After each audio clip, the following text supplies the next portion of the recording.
నమస్కారం. నమస్కారం మాస్టర్స్. భారత్ ఆశాకిరణం ప్రపంచ వ్యవసాయ రంగానికి అని ఈ వీడియో అగ్రికల్చర్ స్టార్టప్స్‌తో భారత్‌ను బలోపేతం చేద్దామని భారత ప్రభుత్వం నిర్ణయించింది. వ్యవసాయ రంగంలో చిన్న పరిశ్రమలను అభివృద్ధి చేయడం వలన భారతీయ వ్యవసాయ రంగం బలోపేతం అవుతుందని, ఆర్థిక సంక్షోభంలోంచి పడవేయచ్చని లక్ష్యంగా అనేక కార్యక్రమాలను చేపట్టింది.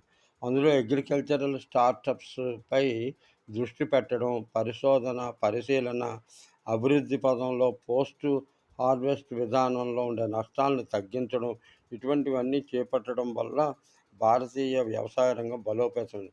2018 నుంచి 2023 వరకు అనేక లక్షల డాలర్లను పెట్టుబడి పెట్టగా, 2022లో 24లో 215,000 యూఎస్ డాలర్లని ఖర్చు పెట్టడానికి నిర్ణయించింది. అయితే మొత్తం ఇండియాలో ఉన్న 3,000